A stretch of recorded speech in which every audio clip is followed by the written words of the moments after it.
Hey, it's Tony Schiavone of All Elite Wrestling. You're listening to Casio's Cuts with my good friend Casio Kid. You know, I was on one of his podcasts earlier. I think it was episode 6, so make sure you check that out. If not, enjoy this week's podcast from the one and only funniest guy I know, Casio Kid.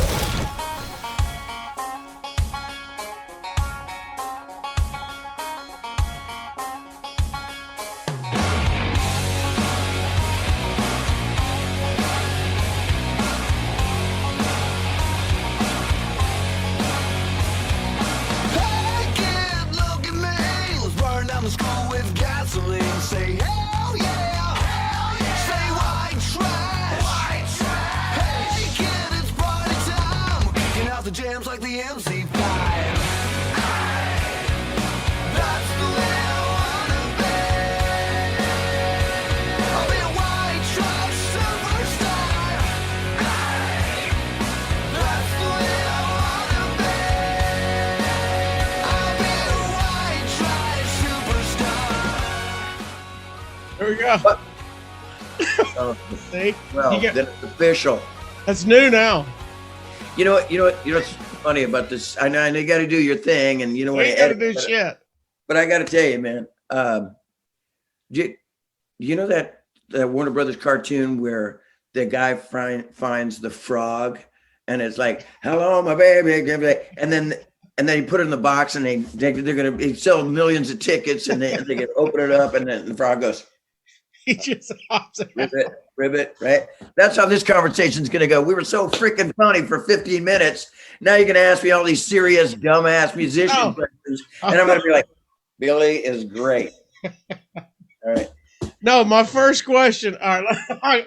Look, this is going to be the start, but I do have to welcome in. We call the listeners the candy lickers, so don't freak out.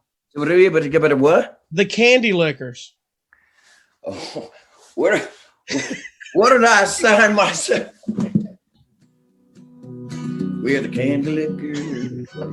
Yeah, what did I sign myself? I'm buying that new theme song next week. Eric Martin doing candy lickers. Where's the candy lickers? Okay. Baby, it's cold outside. You're gonna get canceled. All right. It's actually a song by Marvin Cease, an R&B singer, and he did Candy Licker. It's 11 minutes long about how he will take care of your wife while you're out of town. Well, then it's exactly what I thought it was. Cool. All right. What's up, Candy Lickers? Pleased to meet you. Nice to know me. What you doing? You're listening to another edition of Casio's Cut. As you can hear, we're already having fun with Eric Martin, lead singer of Mr. Big, and ironically, I don't know how they got the name, but he was also famous with a band called the Eric Martin Band back in the day. So thank you, man. That had a nice ring to it, to me. I'm excited to see in person. We have a lot of followers in Alabama. You got Montgomery and Huntsville both coming to town. Come on, man. Dos Equis. Was those? I know Montgomery and Huntsville are always giant markets for Mr. Big back in the day. You know what's weird? I had this woman for so long on Facebook. I'm saying, like, I'm in Poland, I'm in the Czech Republic, I'm in Surabaya, I'm in Bangkok. And she goes, "How come you don't play Alabama?" Right? Like, I mean, and I'm like, Jesus, and it's kind of out of a musician's hands. You can suggest a million times to your agents and your promoters, "Hey, look, man, get this woman off my back. You know, again, I'll play Mobile. I'll do anything. Give me anything." And so here I am. I know, better late than never. And it's, I think Mr. Big did play Alabama a few times. You probably played Birmingham back in the day. I'm sure we did. Yeah. But when you say back in the day, you go there once or twice, and I don't know why. I mean, play everywhere else. In between, I'm like, I don't want to get started. Hey, maybe the show was so amazing that we're so exhausted after that, the 90th visit to Birmingham. Anyway, you said Birmingham like we were proper down here too. I like it. Is it Birmingham? It's Birmingham. Birmingham. Okay, for Alabama, we focus on the ham. Birmingham. I think maybe I've been to Birmingham, England Yeah. for so many times that I got to get these teeth fixed, son. All right, I know this is a weird. You had a very busy weekend before you came here, about to come here to Alabama. Herbie Herbert passed away, who was absolutely innovative in the music world. I'm not going to talk about him because you personally knew him, and of course he was your manager with Journey and Steve Miller and Enough's Enough and a lot of other bands. But you had a celebration of life for him this weekend. Just Yeah. talk about what he meant to Mr. Big and what that evening was like to get together. Well, he managed me in 1980. I had an Eric Martin band from 1980 to 89. When I met Billy, and Billy goes, we were talking about starting a band together, and he said, what did he say? He said, hey, I got some really good friends in Japan, and I know some, people that we, eventually we can come out to Japan. He goes, well, I can't remember some of the other things that he was bringing to the table. Obviously, his super ultimate talent, but he goes, who do you have? And I go, I got Herbie Herbert. And he goes, yeah, Herbie Herbert, legendary manager. Him and this guy, John Villanueva, were the only roadies for Santana back in the day. They, at Woodstock, John Villanueva's on behind Michael Shreve doing Soul Sacrifice. You can see him. And then Herbie's running back and forth in that Woodstock, 500,000 people from the soundboard to the stage, running back and forth, fixing things. And anyway, he's been around for a long time. His mentor was Bill Graham. Incredible. And he was just the ultimate road warrior. When I basically he was managing Journey. Journey just, he was managing Journey. And I think a little bit of Santana, because he was a tour manager for Santana as well. And Steve Miller. And then we wined and dined him, and he came down to see the band. We were called 415 then, area code of San Francisco. And he watched us play. We were playing a bunch of dive bars, and he goes, I like your songs, great singer, great players. And he goes, but I want to change that name. I think, Brian Adams was doing really big back in the day. And then Greg Kinn and guys with just like, Michael Stanley band, like the front guy. He goes, we're going to change it to the Eric Martin band. And you should see in the guys in the band, they were like, what are you talking about? And I swear to God, I've already made this joke, but like I made the joke because I didn't know that he was going to change the name at all. I was like, and we all lived in a band house too, which was really bad, bad vibes in that band house after that. And I go, Eric Martin band, it's got a nice ring to it,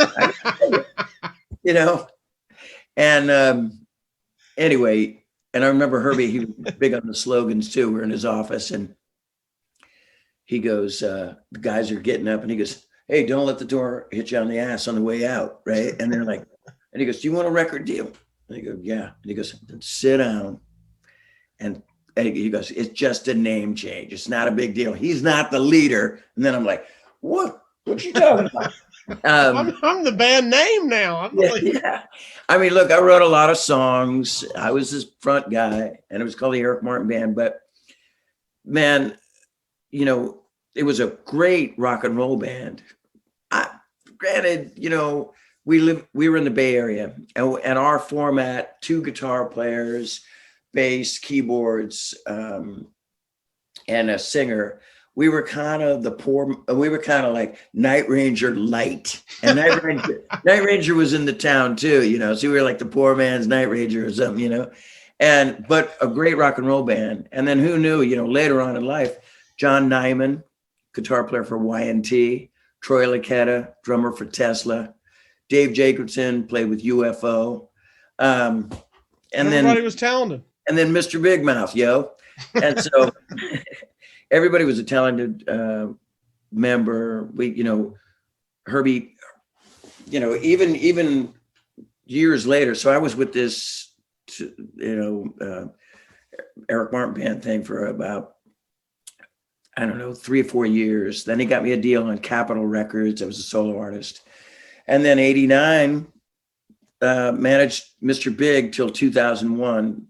So a long, lengthy time, and put me on the map, put stamps in my passport, put, food on the table, put money in my children's pockets, and a few ex-wives. I don't want to talk about it. Anyway, but, and I mean, he loved me and I loved him. He was, God, I remember this one time when To Be With You was blowing up all over the United States and we were working hard. When you get a hit, I mean, I'm like, this ain't a boohoo moment, Matt, but when you get a hit, you work your ass off. I mean, constantly campaigning to keep it afloat. I mean, it was rising up the charts and it went #1 and we were like, oh, and everybody else is celebrating. And I'm like the guy, I know I'm all over the place in this conversation, but bring it, we love it. Celebrating. And I'm the guy like, in Gulliver's Travels, like, we're doomed. We're not going to make it. I never stopped and smelled the roses. Because you thought this is too, what made you anxious? What? What made you anxious? I couldn't believe. Pressure? I couldn't believe that we were #1. I mean, like, no. Cinderella, had a big, huge hit prior to this, but I thought it was a fluke. Rock and roll, our sort of 80s, 90s, glam rock or whatever it was, didn't seem like anybody gave a shit except in your circle. And the brothers and sisters out in the world wearing black T-shirts, putting their fists in the air. But all the other genres, they were like, who's this redheaded stepchild coming in, right. And we were #1, and I didn't really stop and smell the roses until it started going back down the charts, right? I don't know why, but I definitely had that feeling. I was excited, but anyway, Herbie did that. I want to also express the fact that, like, he put us on all these great tours. I mean, Aerosmith, Bryan Adams, 2 Rush tours, Scorpions tour. Jeez. With Great White, and I mean, tons of opening to bands, really big. Even Y&T for a long time, and anyway, and then headlining stuff as well. But we released about 4 or 5 singles on that. Four singles on that Atlantic Records Lean Into It album, and they were going to drop us. I mean, this is before To Be With You hit, and they didn't get it, and or they were, I don't know if they were going to drop us or just saying, like, we're done with the record, let's move on and do another record or whatever. It looked bleak, and Herbie believed in To Be With You, and he got all the people together, all his friends and radio and all, program directors from every radio station in the country, and basically beat him up, got him to play To Be With You. And they had this, I mean, he single-handedly did that. I mean, he had it all, obviously some of the Atlantic soldiers were into it, the reps and stuff. Yeah. But I remember him having a meeting with some of the high muckety mucks in Atlantic, and he goes, look, just do me a favor, really work To Be With You, and then you can wash your hands of this band if it doesn't work. And he made this To Be With You spread like wildfire all over the United States, and he managed this for 4 albums after that, and then eventually retired around 2000. I don't remember, 4 or 5. I don't remember, but he said it was one of the biggest, and even all the successes that he had with Journey, he said it was one of the biggest thrills he ever had and hardest job that he ever had to do, breaking To Be With You. Really? And Mr. Big, yeah. Anyway, there's so many stories. Oh yeah, this is what I was saying. I was in Nebraska, and To Be With You is #1. And I had a sore ass throat because I was working my ass off, radio and television, and playing all these gigs. And I was younger. I could do 5 to 7 shows in a row. Not now. I call my own shots. But yeah, because I used to tell the guys in the band, they would be like, come on, man, what's your problem? I'm like, look, I got meat, you got metal, you know, and stuff. But Herbie would go,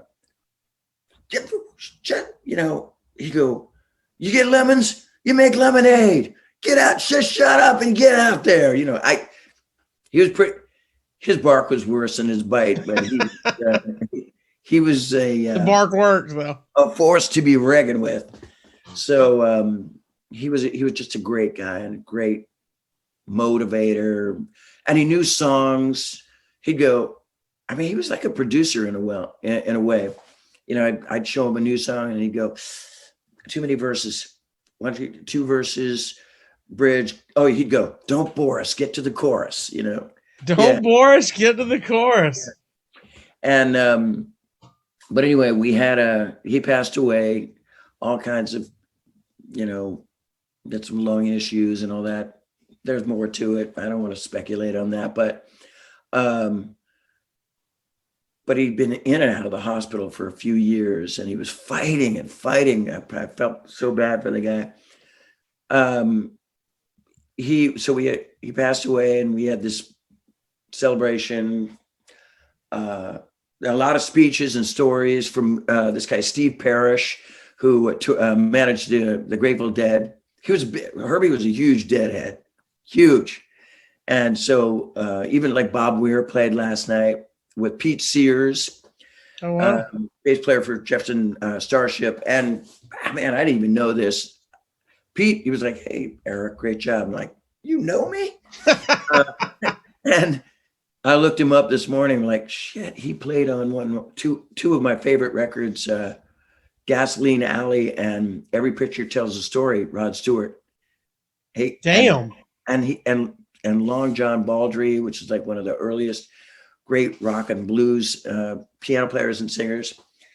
Yeah, Pete Sears has been around for a long time. So Bob and Pete and a couple of their, I don't remember the other guys, but Bob Weir's band, they played, and it was like it was at the Fillmore, and there was like even the psychedelic lights and everything, very 60s and 70s, very like cool hippie jam. And they went into what I heard last night, they went into So What by Miles Davis. It was like, it was they're just jamming. Earthy, man. So, and the Tubes played. The Tubes. Oh, dude, they played from their first album, a song called Up From the Deep and White Punks on Dope. It was awesome. And Fee Waybill, he didn't come, but everybody else in the Tubes. And the lead singer was this guy named, he's not a lead singer, he's a guitar player guy. His name is Brian Kehoe. And he was in a punk kind of band called the Mervs in San Francisco. And he wore like a Ludwig van Beethoven costume. And anyway, so this is a fun night. Oh, dude, it was crazy. And then me, so I opened the show. And it was kind of a family of friends. This guy, Tal Morris, he played with Creedence. Tal Morris, his wife, Amber Morris, sang. Monroe Grisman, David Grisman, you know, the famous mandolin player, Jerry Garcia, hippie, you know, kind of thing. Oh, dude, I'm gonna get a phone call. What do you mean hippie kind of thing? Monroe Grisman and his wife, April Grisman. And so like a whole family of guitar player and singers back me up with Neil Sean's son, Miles Sean. And he's jamming. He's brilliant. He's like his dad. He looks like his dad, but kind of like a model. But anyway, we played Mr. Big's Alive and Kickin'. And To Be With You, but it was very church, very gospel kind of thing. It was really beautiful. You know, when we walked out on stage, they had the running order, and not some of these people I don't know. It was Herbie's business associates and stuff. And I don't know the Grateful Dead sector. Right. So this guy, Steve Parrish, he didn't know me. He knows of me, like the guy in Mr. Big, right? But he goes, all right, the first up on the roster of people. And he goes, and we got Mr. Big, which is like, but everybody else walked out in front of me. And I'm like, no, Eric Martin from Mr. Big. And he goes, we got Eric Martin and Mr. Big and the Mr. Bigs, whatever. It's kind of weird. But Herbie's wife is in the front and she's like, I know. And she's going, oh, it was great. It was, I want to say it's a private function at the Fillmore. Right? Fillmore holds a couple thousand people. It was 400 people. It was all these flowers, like all you need is love film, Beatles thing, flowers and cool pictures and very, 70s vibe looking, late 60s, 70s, catered from his favorite restaurant in San Francisco. Everybody from the Bay Area music industry, as well as some guests from out of town. Billy was supposed to show up, but he had he even wrote me and said, man, I'm heartbroken. I can't make it. I got some other things going on. Couldn't get a hold of Paul. He's probably making his 23rd solo album. No, I don't know what he was doing. But the spirit of Pat Torpey was there when we were on stage. And I go, I always do this shtick. And I go, been doing it for years. I like to introduce the band and I blah, blah, blah, blah, blah, blah. And I'm the one who wants to be with you in the bass. And we do it. Mm-hmm. But I introduced the band and then I go, Pat Torpey, in the spirit of Pat Torpey on drums, which I do a lot. And I mean, there was, check this out. This is weird too. So this guy is on stage and all these other people, and he goes, and people who knew Herbie, he was a smoker, he was this kind. And this guy goes, I don't know if I'm telling stories out of school, and I don't care because I thought it was a great tribute to the man. And it was at the Fillmore, and we iconic, like channeled. I don't know if that's the right word, or brought back to the year 1968, 69. And this dude goes, he's got a big satchel, and he goes, we're gonna pass out joints to everybody. And they're like, it was like 400 joints and in these cute little candy liquors, candy cane thing, and he passed out joints. And I don't smoke, but man, I got the furious contact high. There was these people next to me. Well, Chip Enough was there, and Chip was like, hey, bro. He's like, hey, how you doing, bro? You're one of my favorite singers of all time, which God bless him, And he goes, are you okay? I'm like, man, I'm on a cloud, son. Anyway. You're the only one not smoking in the entire dude, I go, look at the wafts of smoke. And Monroe Grisman, one of the guitar players, he goes, you haven't smoked pot in a long time. I go, since high school. And I'm not drinking. I kind of stopped drinking. I'm like, I love, this is my 74th day, 5 hours, 19 minutes, 3 seconds. You know what I mean? And I love those guys when I go, yeah, it's like last night, I goes, my 73rd day and not drinking. And I goes, 9 months. I go, shove it up here. So it's a measuring contest. Yeah, man, I wasn't drinking, but man, I got high last night. I don't know if you got some new songs today, or did you get creative last night?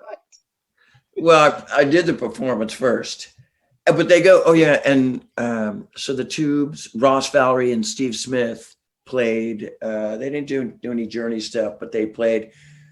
Ross wrote a song for Herbie, and he performed it, and then they both played some kind of with this guy Vernon Ice Black. Come on. Great guitar player. Played with Mariah Carey for years. He's an amazing player. I can't remember Adam's last name, but he was on Atlantic Records too. He's in a band called Psychofunkapus back in the day. Great name. Great name, funk band. And they played Sunshine of Your Love. Oh, right. And it was kind of funky.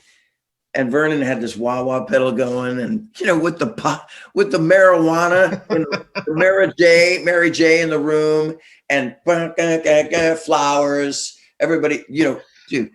Why did they choose to I'm play? not gonna stand up right now, but it was very,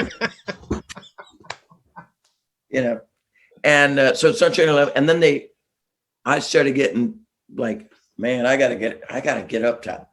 The Fillmore's a dance floor, and then it's a iconic place. I mean, shit, all kinds of great concerts were there.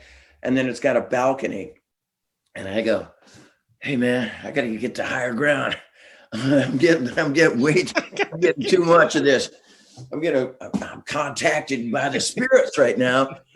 And he goes, okay, we're going to do a big jam. And they start playing Going Down, Jeff Beck group, And they go, come on, we're bringing up the singers. I'm like,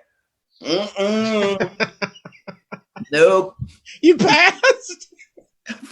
Dude, I couldn't even find the stairs to get up on the stage, man.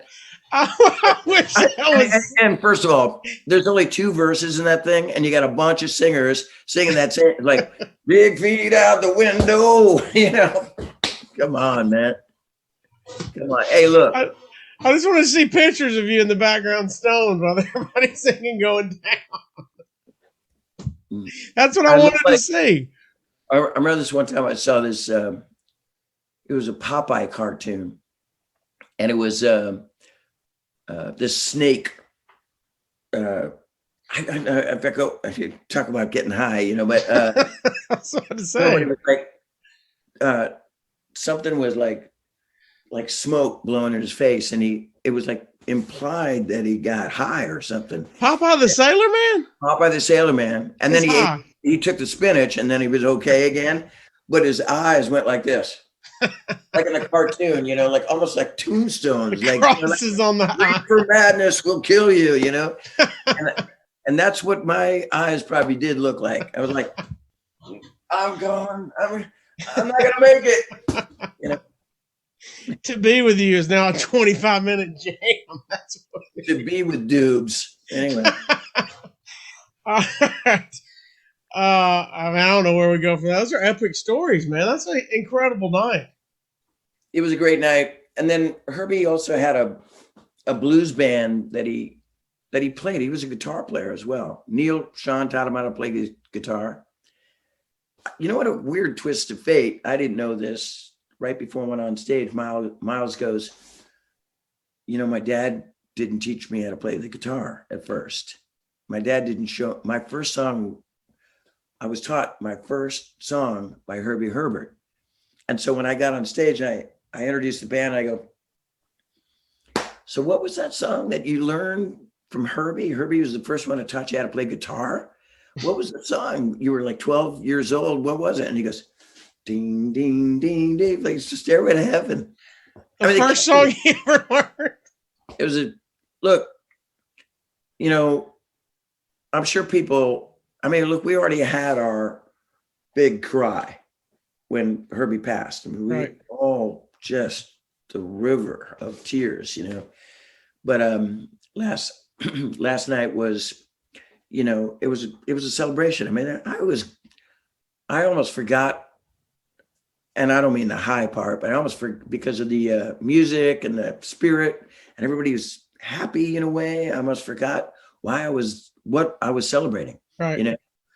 And I almost felt like I even said it. I was really super nervous because I get up on stage and I go, all those years of seeing Herbie out there when he'd come and see us play, I got a sore throat, or maybe I'm tearing up. I don't know, but I would see Herbie at the soundboard, and he's a big boy, and he had long hair, big beard, and he'd be rocking out. I've seen him. If you ever see, there's a movie called Frontiers and Beyond, and it's kind of like the Journey story. Okay. It's awesome. It's really, it's done by NFL Films. You know, the guy, John Hacienda. Oh, yeah. And, you know, John Madden, and you know how he talked? Neil Sean.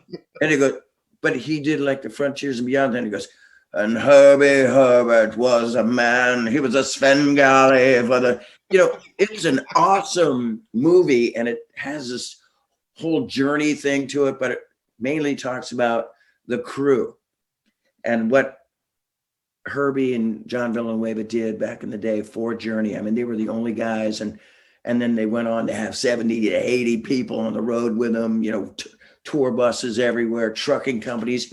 He started a company called, well, it was Nightmare Management, but he had a company called Nocturne that came, they were one of the first people that come up with video screens for rock concerts. That was Herbie's thing. That's a staple now.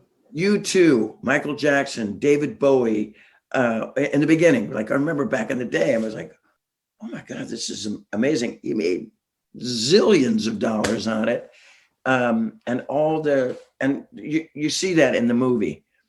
Anyway, God, I'm all over the place with Herbie right now, but we love it. We love it. We appreciate it. Look, it was a great celebration last night. But I said, you know, he also played guitar and he did this blues thing, and he had this thing he called, it was like an alter ego, and he called Cyclops, but it was like written like SY. I think he had a little bit of, he was Jewish, right? And he was like SY and then KLOPPS, Cyclops. And his first album was called, his name was Walter Herbie Herbert. Herbie was a nickname, right? And his first album was called Walter Ego. It was on like, I don't know if I got this right, but it was like one of those Blind Pig records, you know, like blues records. Right. And I actually sang on that Walter Ego background harmonies, you know, and he had another album after that, but sold out the Fillmore back in the day. Just Herbie. That's incredible. It was, you know, he was so smart.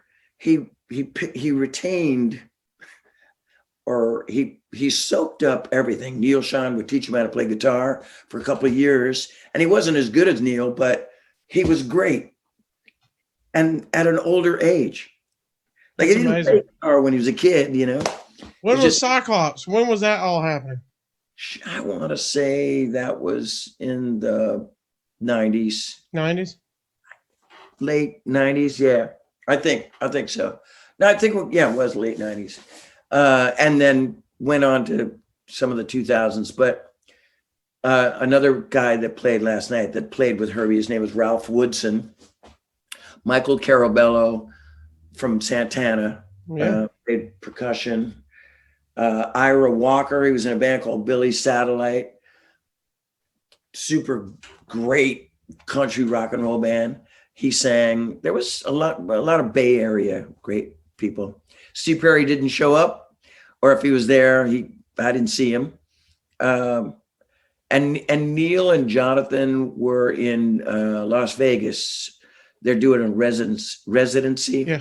Yeah. So I mean, everybody was missed, and then Carlos Santana, he was supposed to be there, but I think he had a stroke.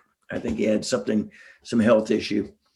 But the people that were there, it was magnificent show. I think it's all what we want, man. We all want that celebration of life after we're done. That means you did something right. Well, oh yeah, I'm all over the freaking place, man. And I'm not going to blame it on the coffee. I'm scattered.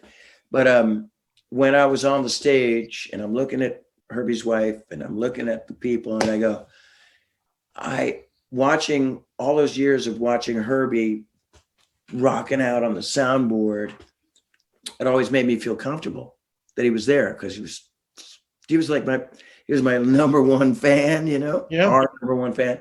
And then he wasn't there. And I said, man, I'm really nervous tonight. I don't really get that. I get a little butterflies coming up the back stairs of a concert, but I was really nervous. And I go, but, you know, and I meant this wholeheartedly. I meant this, but it felt corny coming out. But I go, you know, but like I got to tell myself he's spiritually here, but like his wife got it, his wife got it. She was like, that's cool. Anyway, yeah, it was a good night. I didn't want to leave. That's good, dude. I know it was a busy weekend for you, so we appreciate you taking time, man, to hang out with us. I got more. Hey, we got to get all this cheesy standard shit. Are you cool with that? Oh, bring it. I can listen to all these stories. These are the stories that we don't. This is inside baseball, so this is cool shit to me. But all right. Did you watch? Have you happened to watch Get Back yet? The Beatles documentary. You know what?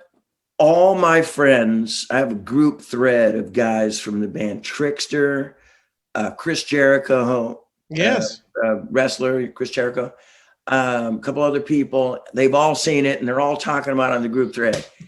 I don't have Apple. I know. I got some money in my life. I could get Disney Buddy, Channel. you can have my password, man. I'll give you. No, not Apple, Disney Channel. I made some money in my life, but no, I got like Showtime, HBO, and all the other things. But I'm like, oh God, I do care about some of the Marvel stuff and all that, but I'm like, something else to watch. It's just taking me away from what I'm supposed to do. Write songs. Anyway.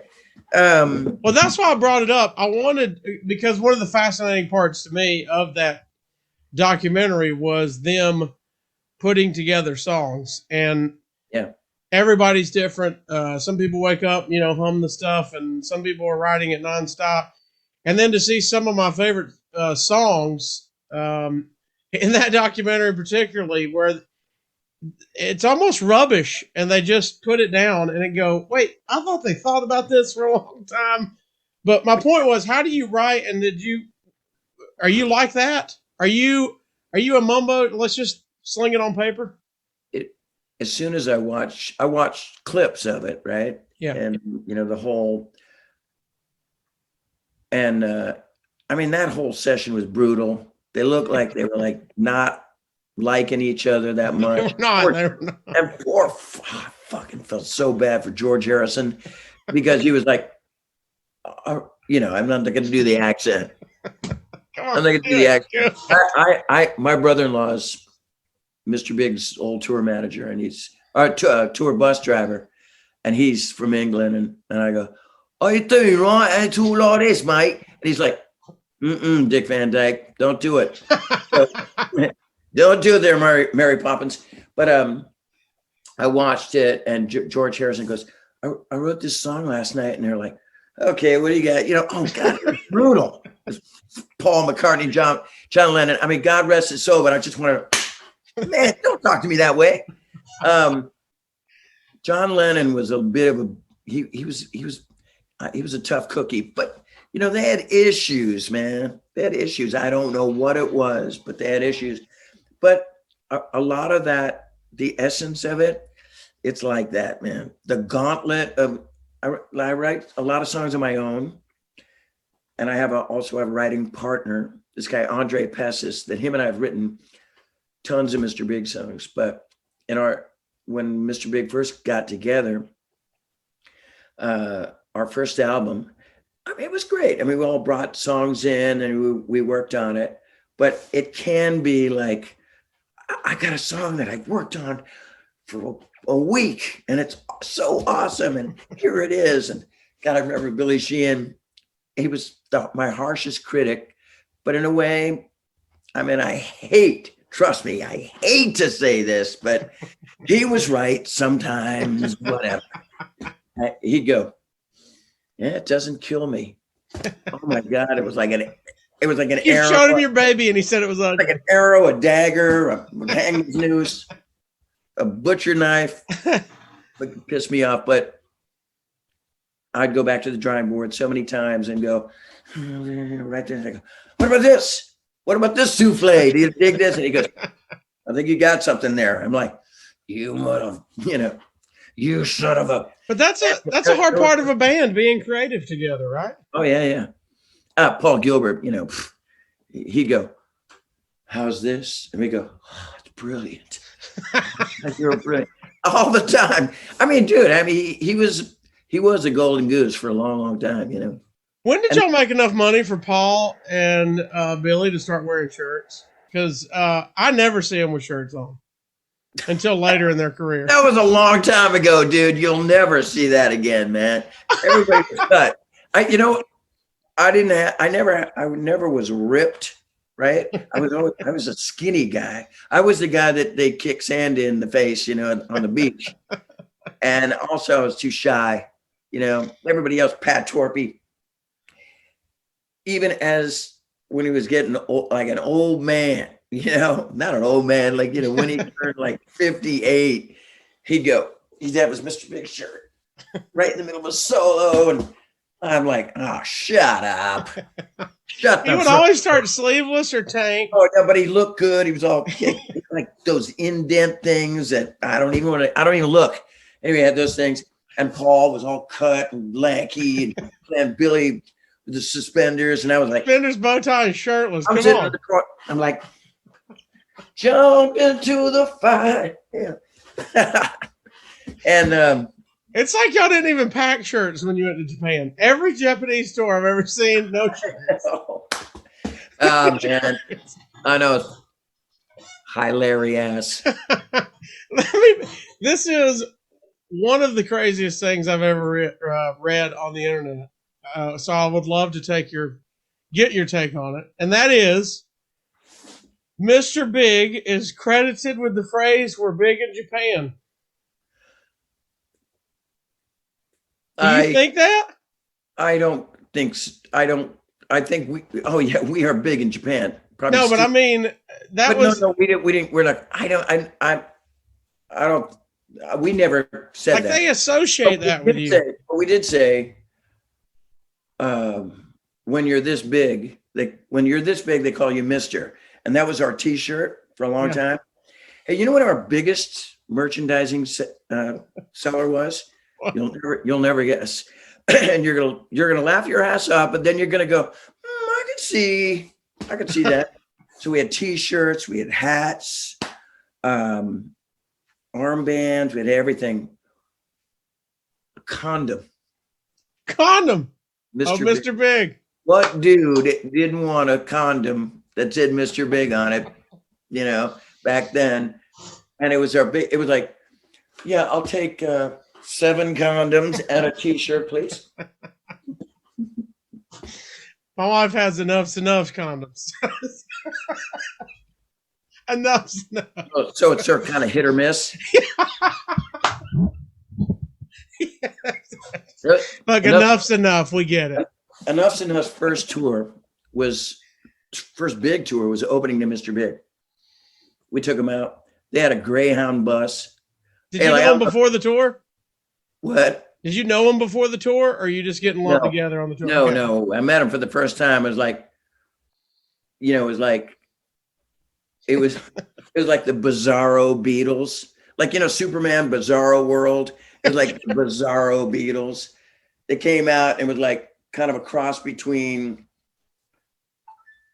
you know, it was like the Beatles from Chicago, you know.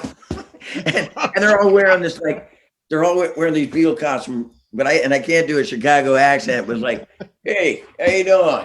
You know, all tough but Donnie, and it was Donnie and Chip, Vicky, and I think Derek Frigo was a guitar player, right? Yeah. But they were phenomenal. Look, you know what? Chip, Donnie, you know I love you, but you were phenomenal musicians. Donnie and Chip wrote the most beautiful songs that are still playing on my, on my record player today. But they were phenomenal fuck ups too. So bad, man. So bad. Not on stage, not on record, but personally. Oh dear Lord, Lordy B and the Peppermint Tree. They were a mess. And but man, I remember they pulled up. I mean, we didn't laugh at them. We were like, God, what's going on here, man? They were rock stars. They were almost famous, you know. But Yeah, they pulled up in a Greyhound bus station, Greyhound bus. It was a tour bus basically with like funky, mismatched curtains in every window, with newspaper boarded up on the window. Oh. Some of the door opens up, all like, psychedelic clothes and a waft of pot coming out. And they're like, so, and I'm like, oh, how's this going to work? Get on stage. It's like, down, down, down, down, down, down, down. Freaking amazing, Yeah. That's amazing. On tour with Enough's Enough. I was I had a birthday I still have that guitar too. I had a birthday at the Bayou in Washington, D.C. And I'm up on stage and they've already played. I'm up on stage and I go, hey, thanks. And then Billy goes, it's Eric's birthday. And all of a sudden they come up, whipped cream me to death, right? And I'm completely covered in whipped cream. This is way before cell phones, right? So it's like, nobody had like, hold on, get this, Rolling. Yeah, right. Quiet on the set. And they gave me a Kramer guitar that it was Donnie's or something. And they all signed, it was day glow, as you can imagine, looked like yellow and green and peace signs and Enough's Enough and all their autographs on it. I still have it. And then we got them back on the last. Oh, this is a great story. Can I tell you the story? Buddy, come on, let's go. I want all the stories. This is a great story. This is at Toad's place in oh God, look it up. You look Toad's it up. place. Toad's place, New Haven, Connecticut. Okay. Booyah. So it was the last gig of the tour. And so, you have to mess with headliners always mess with the openers at the end and vice versa. So on this special night, sold out, Toad's place, great, iconic nightclub. Here we are on stage. And the opening band is a band called Princess Pang. Princess Pang. Princess Pang, P-A-N-G. Okay. Would that be like something from Flash Gordon or something? What the and Princess Pang, I don't know. But it was a great rock and roll band, great female singer, real kind of New York, leather, and she had blonde hair. And she was kind of a screamer. And it was the last show for all of us. And we thought Paul would come out in a Wee Willie Winky. You guys don't know what that is, but like a Christmas Carol, where not Ebenezer Scrooge, but like the Ghost of Christmas Past. Yeah. Bob Cratchit out, and he's wearing that Get the nightcap shirt and a nightcap and a candle. Well, Paul Gilbert found something like that in some thrift shop. It was red and white stripes, and it came out like in the middle of their show, like he was just waking up, going, right, and the crowd's cheering, freaking out, right, and there he goes. And he goes, what's that? He's 6'4", right? Or 6 at the time, maybe 6'2". And this girl's 5'10", and he's standing right there. And she goes, I wish I remember her name. She totally laughed and verified this story, but she's looking at him and Jenny Foster. What? Jenny Foster. So Jenny goes like this. The crowd is laughing, right? and everybody's laughing too. But then all of a sudden she's like, we're laughing at my expense. It's my last show. And she goes, blows the candle out. Oh. I mean, goes like this, picks up the nightshirt, lifts it above his head, kind of ties it in a knot. This is all in seconds, man, right? He's got 1989 or 89 tidy whities on, right? And he's going, oh my God. That's classic. Hey, if there was cell phones back then, I mean, nobody had like, get my box camera out here. Yeah. Click. So then he leaves, and then Enough's Enough plays.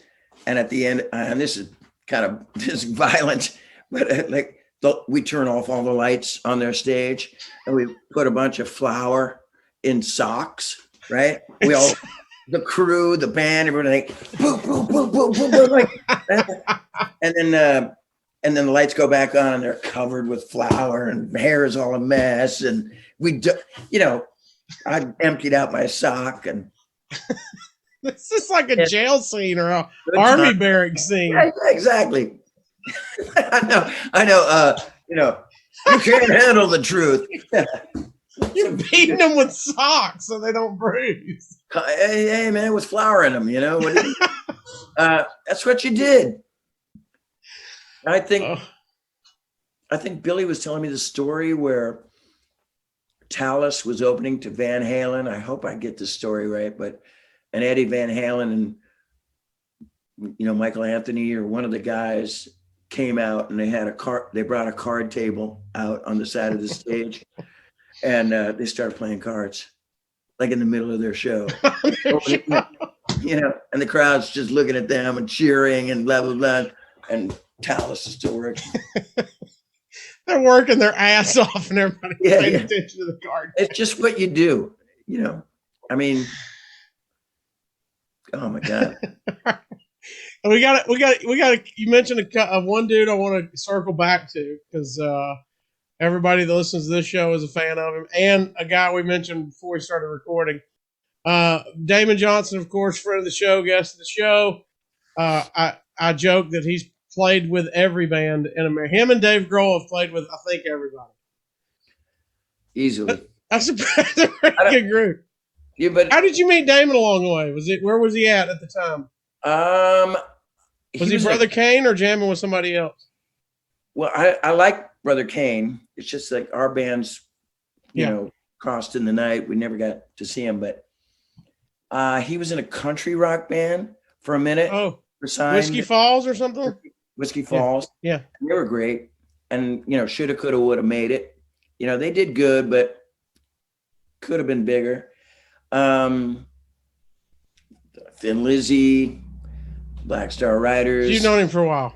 Yeah, I mean, we played festivals together in Europe, but I've known him for a while. But we played the show recently. I want to say recently, within the 6-8 months, maybe 6 months ago, an acoustic show in Richmond, Indiana, at a place called the Firehouse.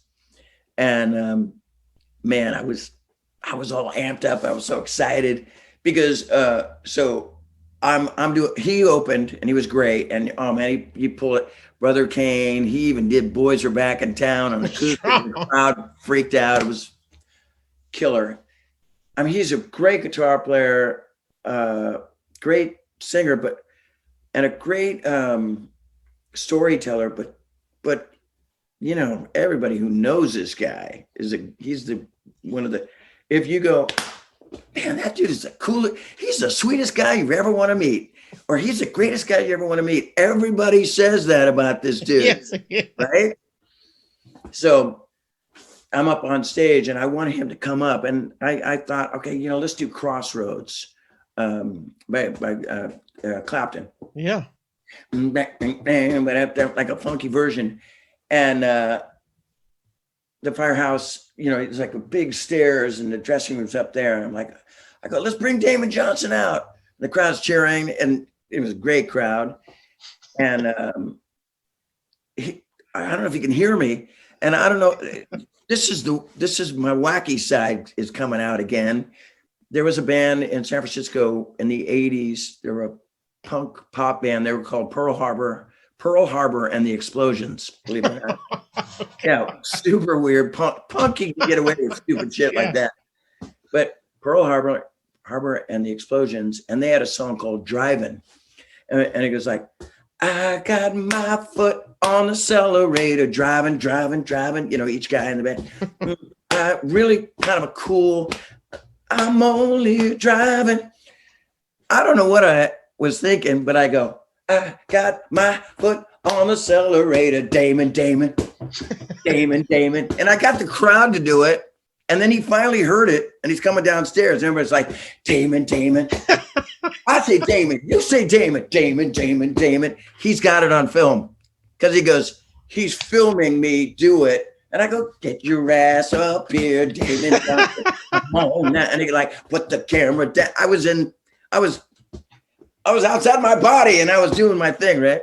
And he finally gets on stage and he can't play because he's laughing. So, anyway, you had to be there. None of you kids are probably laughing at this. You're probably laughing at me. No, this is fun. This is me. This is rock and roll. It is, man. I loved, anyway, were you going to talk about Damon? No, I just wanted to, I know you had to have at least one good story for David. Well, that's a pretty good story. It was awesome. Yeah. That's all I needed for David. And I want to circle back around because you mentioned we have a lot of wrestlers on this show and we have wrestling fans. So you mentioned Jericho. Fozzie's badass. Fozzie is so our last tour in 2018 with Mr. Big, Pat Torpey had passed away and we were contractually obligated to, and we wanted to do it anyway, but it was a surreal moment looking back, and Matt Starr was our sub drummer and he did really good, but it was like looking back and not seeing Pat Torpey there was difficult. Yeah. But we needed to do it.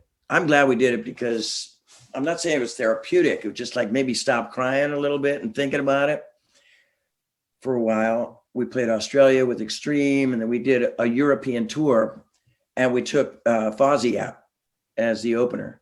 And it was awesome because I wasn't into wrestling till my son was into wrestling. Okay. And when he was when it was like, can you WWE? You can say WWE now. Yeah. But like, I'm Chris Jericho's my boy, so it's AEW, son. Anyway, but my son Dylan really loved, Seth Rollins. Yeah. What's that other guy? Roman Reigns. God, he was huge. Roman Reigns. I mean, all of them. Even like Sasha Banks. Man, I was backstage. I'm like, Sasha Banks. Anyway, it was John Cena. Yeah, it was incredible. And I was really, and you know what was really cool? When I went to see them, and it was like, I've seen Metallica a couple times and Guns N' Roses. It was like that. You go to a wrestling match, it's not like just a couple of, it's not like Peter Mavia and Pat Johnson back in the day, it's mega. Yeah. It's like a Metallica show. So I go backstage and I brought my son, and a couple of these guys came up and they were like, fuck Mr. Big, man. Mr. Big. I'm like, eh? And my son's like, whatever. I talk about you all the time. I want to talk about them, And oh God. So were you there? Were you backstage because of Chris, or was this something else? No, I was backstage because of my son. No, I was a friend of ours. He works for PlayStation. Okay. And so he's a wrestler as well, and he got me tickets, right? I met Chris. I knew of Chris and I saw him wrestle and all that stuff, but this guy, David Z from Adrenaline Mob, and ZO2, which was Paulie Z, David Z, and Joey Casada, drummer that I play with all the time. They had a thing, and David Z had passed away, and I was supposed to do this gig in New York with a band called Rubik's Cube, which with all these, it's a top 40 kind of band, wild, wacky kind of a music extravaganza with all kinds of great rock and roll musicians in it, making money and also partying and all that. But anyway, they were bringing it to the people. They were in New York, and I was supposed to do this show they'd have special guests come up, you know, like Eddie Money came up one time. I think, you know, the different, you know, guest stars would come up. But anyway, David Z was a part of that. And David Z had passed, and they turned this whole show into a tribute to him. So I went anyway, and I met Chris Jericho there, right? And I told him my son, he's heard it a million times, and my son really likes you. And, you know, are we too afraid to say, and I really like you too, you know? And he did a little, I remember him doing a little, it was a sad moment. It was another celebration of life for David Z. But Chris did a little video for me. He goes, hey, and this is right when it was like, you just made the list. That was his thing. Oh, right? yeah. He goes, hey, your dad's okay. He's a good guy. He's a good guy. But I got to tell you, you just made the list. You know, Dylan and Jacob Martin, you just made the list. No, you didn't make the list, Jack. You're good guys. Hey, you know, like a public announcement, you know, stay in school, don't do drugs, and, you know, play basketball. Your dad. Hey, your dad's a good guy. You know, anyway, it was a great moment. And then after that, I mean, I was calling him, he was calling me. We were starting to become friends, you know.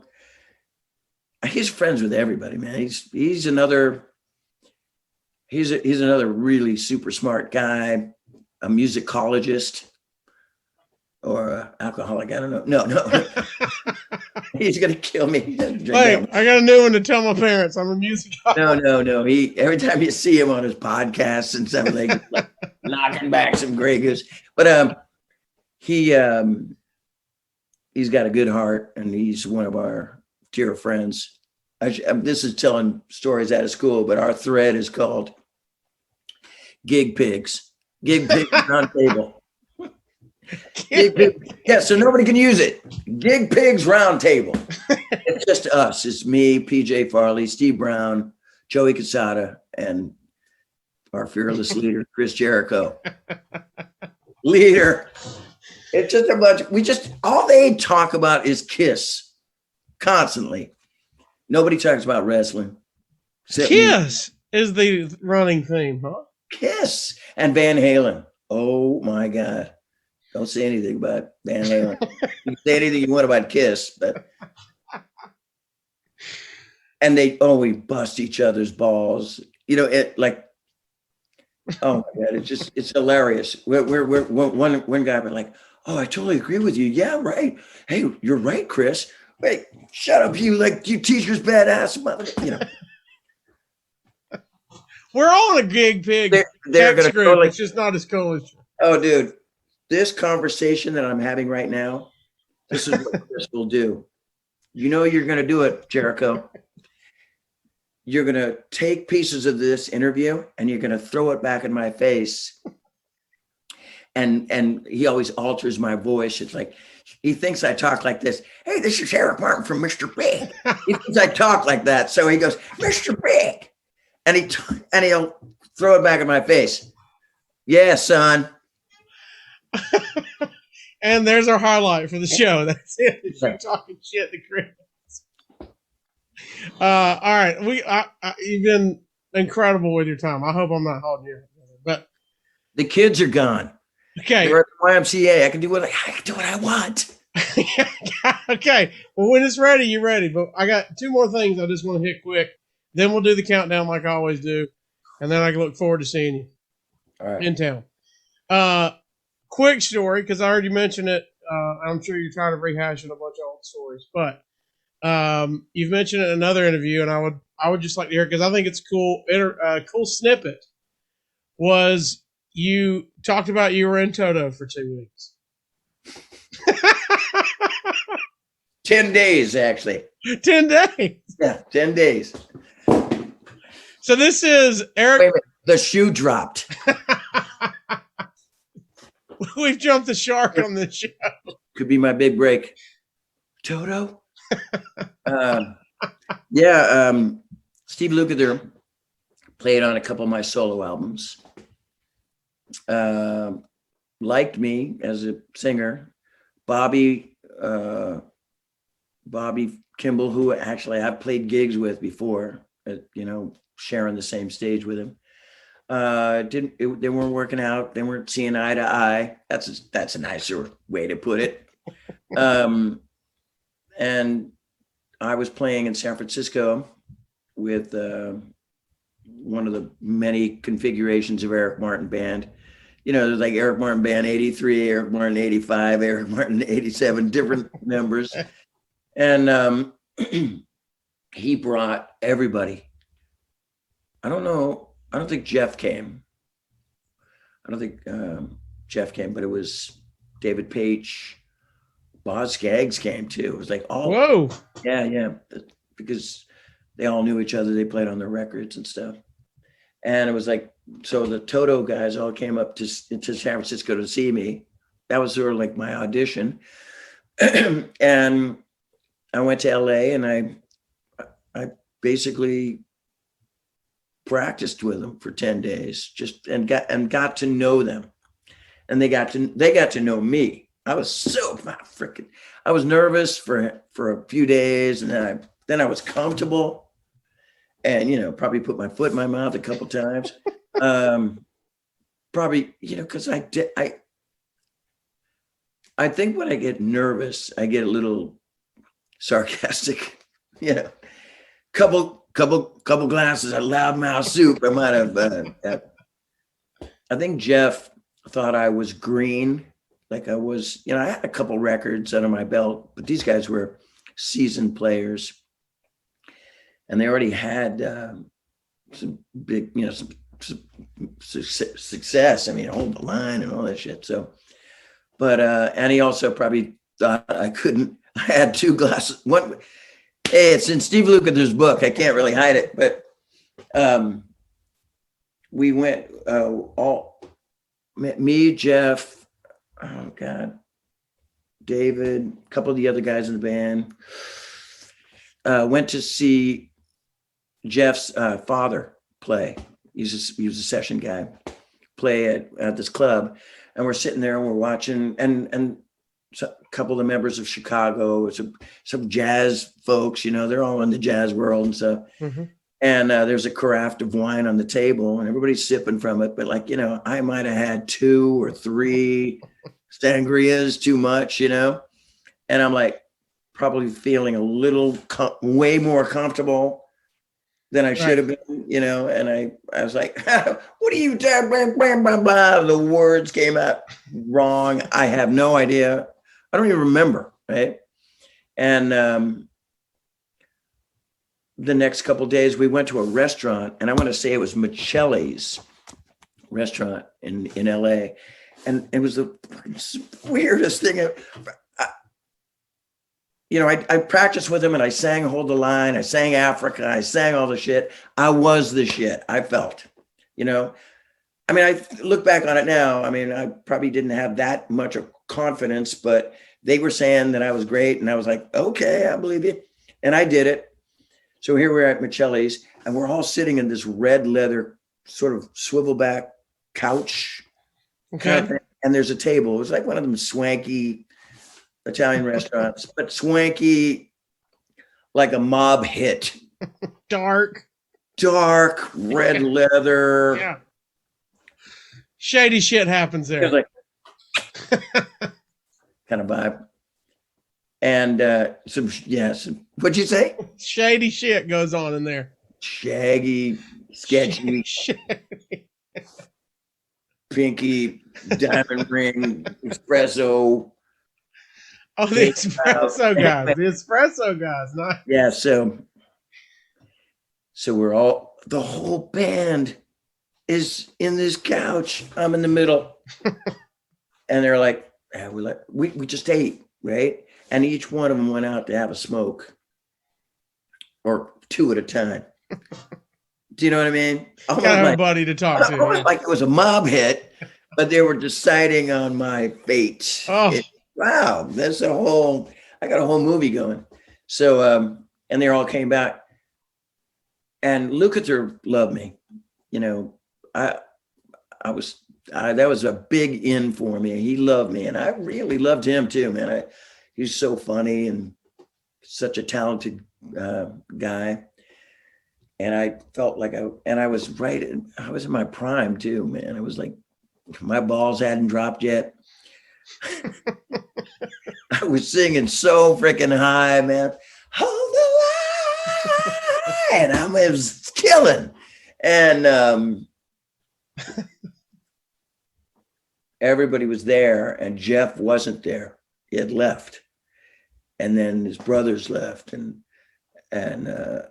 then me and Luke was the last one. And I go, does it look good? And he goes, I think it looks good. I think you look good.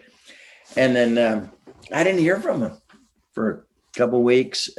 And then it was in the news. It was in, like, I don't read Hollywood Reporter or Variety or anything like that, or Billboard at the time. And somebody brought it to my attention. It was like fold out, like Variety magazine. It said Toto, new lead singer, Joe Williams, or Fergie, or I don't know if it was Fergie, as a Joe Williams maybe. I don't know who it was, but it wasn't me, you know. It's like they misspelled my name. Nobody calls me Fergie. Nobody called me Mr. Williams anymore. Anyway, and I didn't get it, and I got in. Me and Billy got together like almost 3 months, maybe a year later, and we did it. But I remember this one time I was at the NAMM show in LA, and I was with Luke, and we were crossing this crosswalk, and we ran into David Page, and I hadn't seen this dude a long time. And he goes, "Hey, David, remember this dude? This is the guy that got away. This is the dude that got away." Yeah. Oh, thanks, buddy. No, but that made me feel good. And, this guy, it didn't work, but right. David was like, "Oh God, man," almost like, we'd have loved to have you, but the way it was a simple twist of fate, Yeah. There's a ton of those in music industry. Just one thing this way or that way, or this way or that way. Well, and then I got something even better. Even better than that, even before that, Mr. Big is in Italy, and we're playing a club, whatever. This is the beginning days. We were in Europe, in Italy, and down the road a piece at an arena was Toto, and the road manager got a hold of me through Luke and said, "We want you to come to the show." I went to the show. Didn't have any idea anything was going to happen. Brought me up on stage for the song they used to do With a Little Help from My Friends as an encore. And at the time, they didn't really have a singer at that time. It was just Lukather singing most of it. Okay. And then Jenny Douglas McRae was a background singer with Bernard Fowler, actually, from the Rolling Stones. And they did it. They did all the stuff, But I came up and I sang, "What would you do?" I got to sing. I got to do the scream, in front of 10,000 people. So you had your Toto moment. I had my Toto moment. Yeah. That's awesome stuff, man. And now 30 years, you're celebrating 30 years for the Lean Into It album. Just incredible, dude. That's a lot of leaning, man. Whew. Yeah, a nice one. Dude, I'm Dean and you're Jerry. That's great. You got to hit the arm. Oh, that's your move. That's your move. That was my "To Be With You" move. You remember that shit? Oh, it gets me every time. That's actually a Marx Brothers trick. I don't know what it was. 5:00 in the morning. We're shooting the same song 10,000 times, and I'm like, What, as a teenager, do you know that I didn't even know it was a gimmick. I thought it was a gesture to you going, "Why do I need to be alone?" Like you were masturbating. And you're going, I need to be with you. And you pulled your hand down. Huh? Is this Larry Flint Productions? What's going on here, man? Get your mind out of my gutter. That was me. I was like, look at him. Yeah, who wants to be alone? No, you don't get a gold star in this interview, son. You're going to have to step back behind the line. I'll edit that and Jericho out. We're fresh out of cookies to give you. You need to shoot. Anyway, no, it's a Groucho Marx thing. It's like, hi, hey, how you doing? Anyway, you better get your next question in. Wow, you lost it. You had me at a big portion of the show. 99%. That's it. But now you're dead. Well, let's do the countdown and get out then. Let's do the countdown and get out. At a glance, and I'm looking around the room. I mean, I got guitars. I got like way too many candles. Fans give me candles. Candles? I don't know. Yeah, candles. Do they have your face on them or something? You'd think that. Yeah, like is there a tie-in somewhere? Yeah, like all carved out in a wax figurine of my nose. Anyway, no. I have 10 pairs of black leather Converse All-Star shoes. That's kind of my signature thing. I might have a problem. I don't know, but I even have a bag upstairs I was going to take to Goodwill 2 years ago with about 100 pairs of. How long do they last? They last. Well, they still the black and that awesome sort of insignia that looks very Harlem Globetrotters looking. Yes. That's intact, but the soles are all like, it's all flippity flap. Gone. But I still love them. I in my head, I'm thinking, I'll take it to Geppetto and he'll fix it. Did you ever have a sponsorship? We need to get you a sponsorship. We get you come on. In every record, in every record, it says like Billy Sheehan plays Yamaha guitars and pedals and all this stuff. Paul Gilbert, Ibanez, Pat Torpey, Tama drums. Eric Martin uses everybody else's stuff. We need Eric Martin. Where's Adidas? That's what we. Yeah, I'm not endorsed by Shiznatch. But Converse All-Star shoes. I got 10 pairs. All right.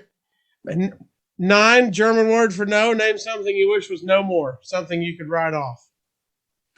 I don't know if you noticed. Something that what? Say that? You could write off. Wish it was no more. You wish it was no more. Okay, this is going to be so weird, but I've been kind of doing it through the whole. I don't know why I'm doing it. What I'm going to tell you right now. When I get really super tired. This is going to be, I know Chris Jericho's going to fucking slay me on this motherfucker. Anyway, this is, when he busts my balls or gives me agita, I go, what are you looking at, Punchy? So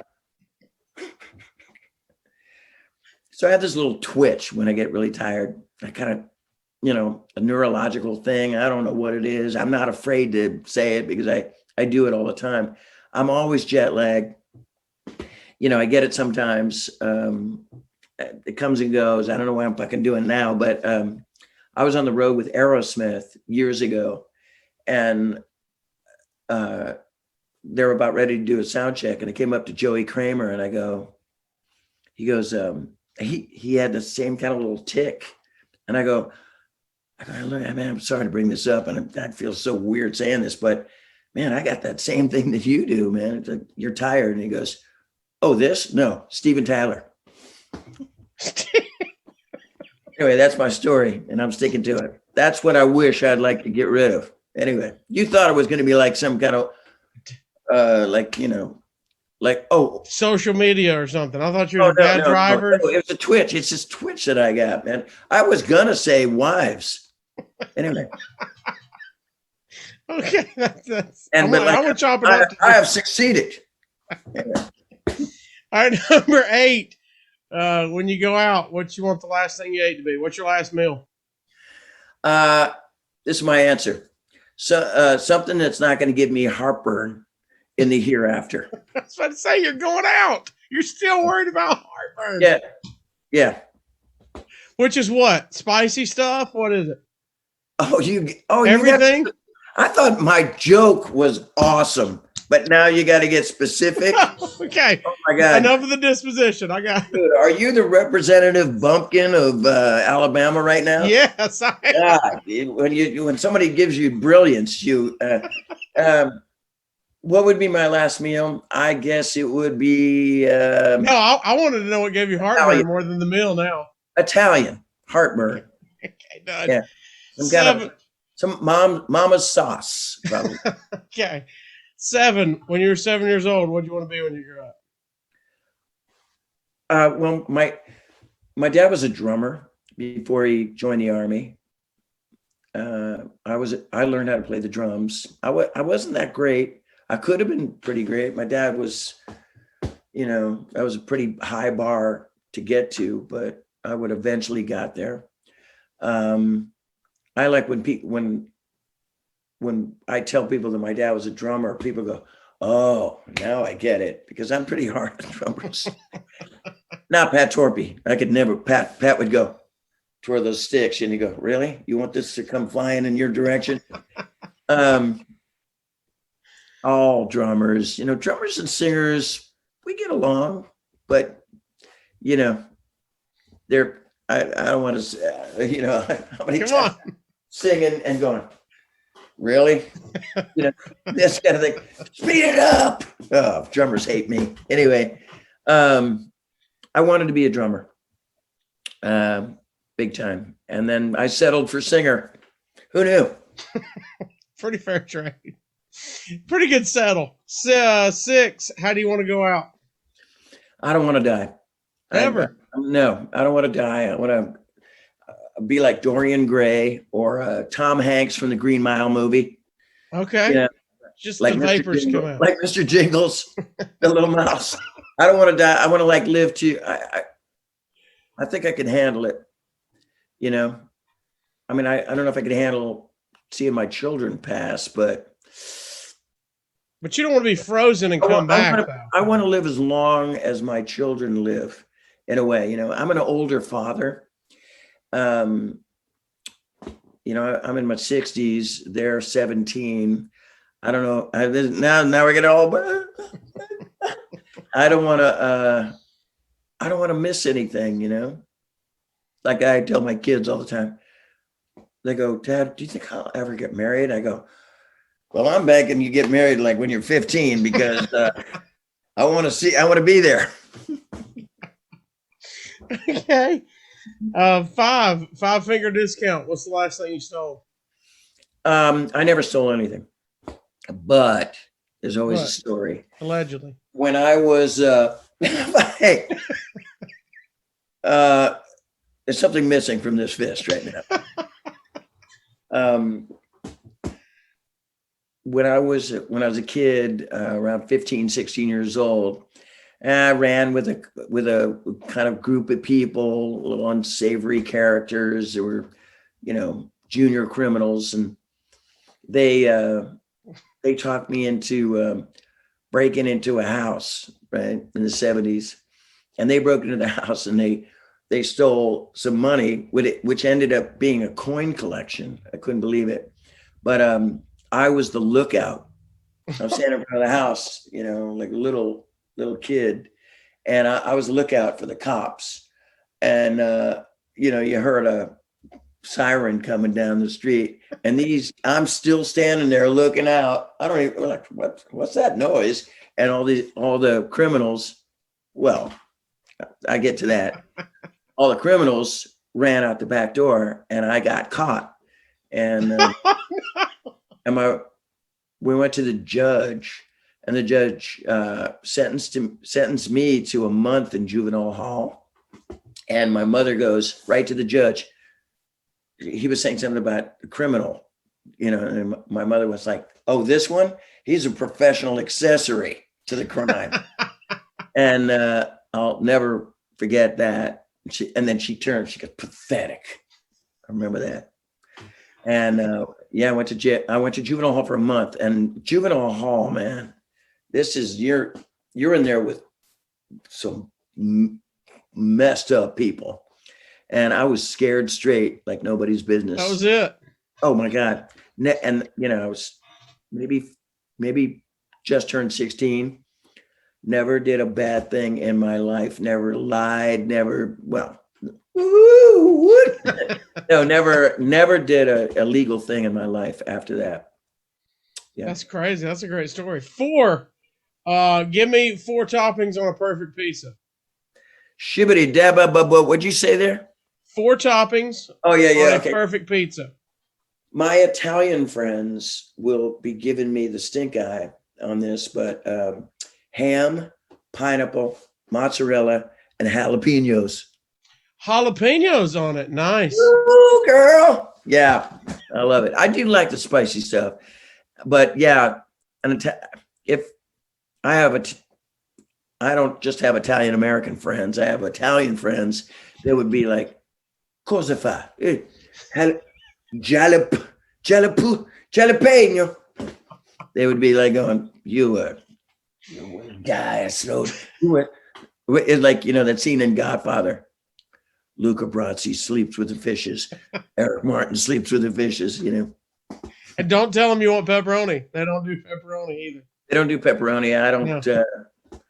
Yeah, I don't know why, but yeah. But for a man of few that doesn't like his impressions, you've dropped 3 on us this whole episode. I like it.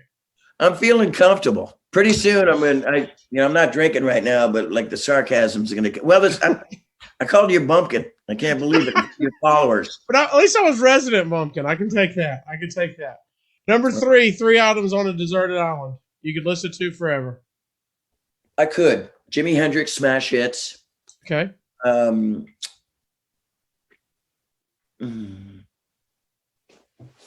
gonna change it. Rolling Stones, Exile on Main Street. And you ready for this? Come on. Dave Attell, comedian. Dave Attell, Skanks for the Memories. Yeah. Oh, the best. From tour buses to funky, you know, old rickety raggedy rock and roll vans traveling around the country. Skanks for the Memories was my solace, you know. Like I right after the gig, I'd be all burnt out and knocking back a few beers and listening to that, and like I love to laugh, you know. You ever met him? No, and I want to. I want to go. I want him to cut me down. Hey, what are you wearing there? You know, I want him to just slay me, man. I love that guy. He's so funny. All right, number 2. If you could, this is my favorite stoner question. If you could combine any 2 animals, what would they be? Okay, ready? I don't even smoke, but it's just what you do. I've You seen got a huge contraption. It's not crack. It's an apple. You're smoking it out of an apple. Oh, dude, you're a professional. I've been around them. I'm a musicologist. Some guys used to do, like in college, you know, the toilet paper cone, right? The toilet paper. Yeah, stick some stuff in it, and like, yeah, that was hardcore. Those are the days of like really like skunky skank weed, where they were like smoking, you know, a joint, and they were like spitting the seeds out, you know. Anyway, a tiger with condor wings. Whoa! So Yeah. he's the size of a tiger. Tiger head with a condor body. Yeah. You did. You I don't had know the if that's toilet paper. unique enough for you, but like, yeah, that's what I'm seeing in my head. All right, number 1. First concert you ever went to? My first concert was Queen at Wonderland in San Francisco, and they were killer. Like, you know, it was like stage was all black. It was like gung, gung, gung, gung, gung, gung. Now I'm here, and it was like boom, boom, and then instead of like on the record, it goes, now I'm here, boom, boom. Now I'm there. You know, it'd be like, now I'm here, gung, gung. Stage is dark, bunch of smoke. You see Freddie Mercury run across the stage in the dark. Now I'm there. It was fucking rhythm, man. And Keep Yourself Alive, Seven Seas Arrive. Man, it was Queen was awesome. But opening was Y&T. They were called Yesterday and This is Today. full circle. Y&T. They were about probably 16, 17 years old, maybe. Some of the guys in the band, I don't know how old Dave Manichetti was, but blew my mind because they were from Hayward, California, pretty close, to me in Marin County. Maybe I was living in Sacramento then, but they were our Northern California. They were the best band in Northern California for hard rock and roll. And they're young and made an impression on a lot of people, a lot of kids like me, because I was thinking, God, if they can do it, I might be able to have a chance at this. Sometimes you see all these great rock and roll bands and a lot of people go, oh man, I can't do that. I'm giving up. Made me work harder. I told that to Dave Manichetti a million times. That's awesome. And he's laughing at me. I'm going, you're my Uncle Dave. And it's like, shut the front door. Anyway. Yeah. How were you with the boys? I mean, was it, hey, who was going, or was it your parents took you to this Queen show? No, I went with my friend Rick Smith. We hitchhiked. Hitchhiked? Right in the middle of the Son of Sam days. Not Son of Sam. No, Zodiac Killer days. Anyway. Yeah. You know what? Look, that was Queen was my first hard rock concert. But I got to let you folks know at home that my first concert that I went to really was, and they were great. I was, look, I wrote To Be With You, acoustic guitar. I was an acoustic guitar player, singer. I love Crosby, Stills, Nash and Young, the Beatles,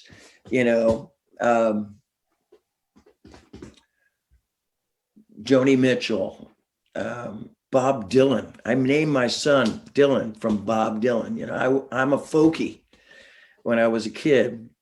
And my first concert was America, actually. Yeah. And my mother took me.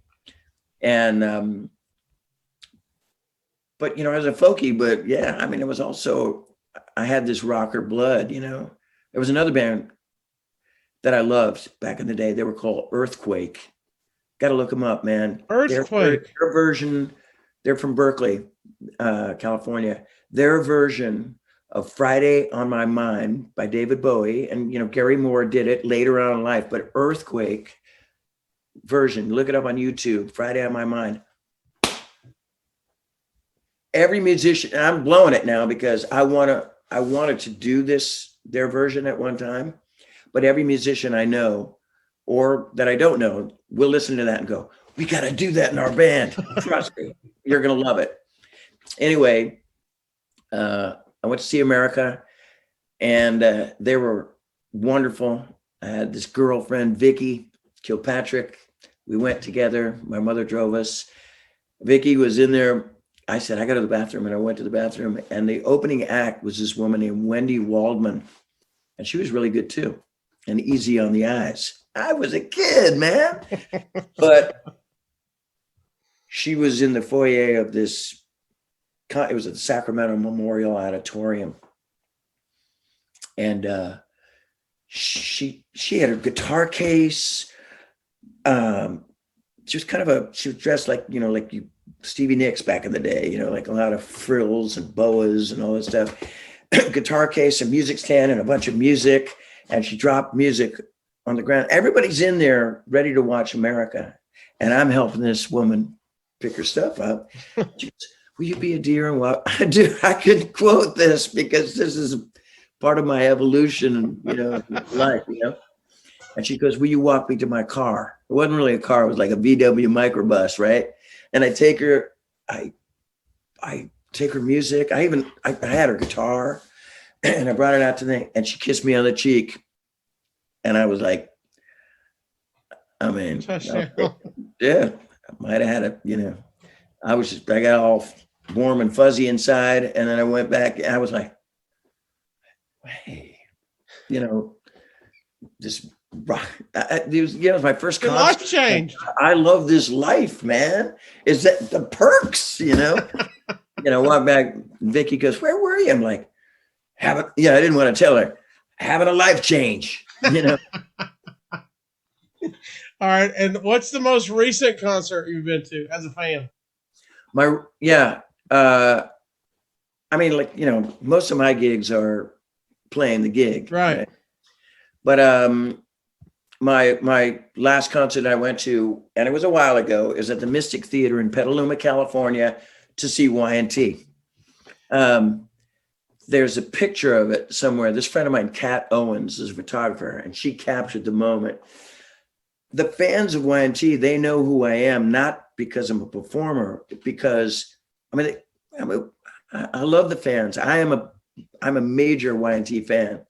So I did open the show in Petaluma. I played acoustic with a friend of mine, and then toweled off, went into the audience right in the front row, fist up in the air, going, "Dirty girl," you know, or like, there's a picture she took, and Aaron Lee, the new bass player, been with him for a while. He's up there and is rocking out, and here's a sea of people, and I'm going like this, probably mouthing the words, "I believe in you." You know, dude, I'm a major fan, and that was my last concert that I went to. I played it, but I haven't gone to any concert. You went down. You were a fan. You're a fan, though. Yep. You're playing it so you get free tickets. Just admit. You can't even afford Disney Plus. No. I probably did. I mean, they go, I probably got paid bupkis, man. They go, "All right, you want to do this gig and you get $500?" I'm like, free ticket to see that. Keep your money. Throw in Disney Plus password. No? We got to get you on there. Really, dude? Wow. See how you came full circle? You came full circle with Y&T. A U, an M, a B, A-I-N. What's that spell? Man. See how I did that? It was like a Mickey Mouse, Disney, threw Bumpkin in there. I might be too quick for you, son. I don't know. Well, you have been nothing but gracious with your time, man. I appreciate it. No matter where you're listening to it, watching it, go see him on tour. If you're listening to this live when it drops this week, he will be coming through Bumpkin Cities, Montgomery, and Huntsville. Listen, no. I'm gonna have that. I'm gonna put this is a stop sign for you. There's no Bumpkin City here. I'm resident Bumpkin. I'm the mayor of Huntsville. You're the mayor of Bumpkin Town, yes, in your own house. Yeah. People that love you are gonna take the piss out of you after they hear watch this video. They are. Montgomery Performing Arts Center, Sidetracked, which is an absolutely phenomenal place. Cool. You've seen Fozzy there. You've seen Naaman Johnson at Sidetracked. It's a whole deal. So we look forward to having you.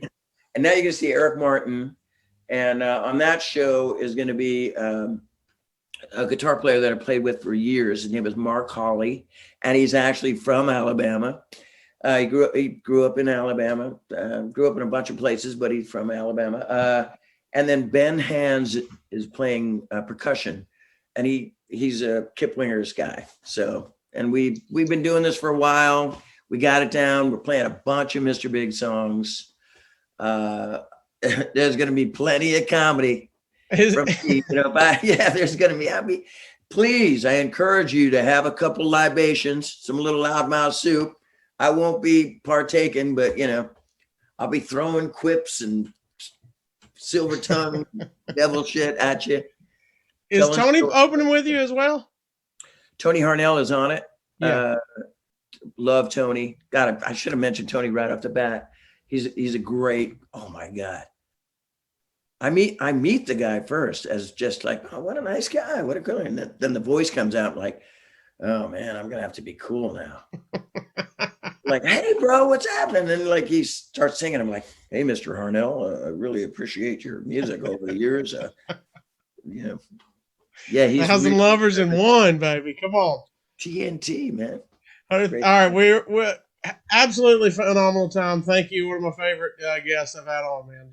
I had a blast, and look forward to seeing you out at Sidetracks. Go see him in Montgomery. Go see him wherever he is on tour. It is Eric Martin and Mr. Big. Thanks for watching. Thanks for listening.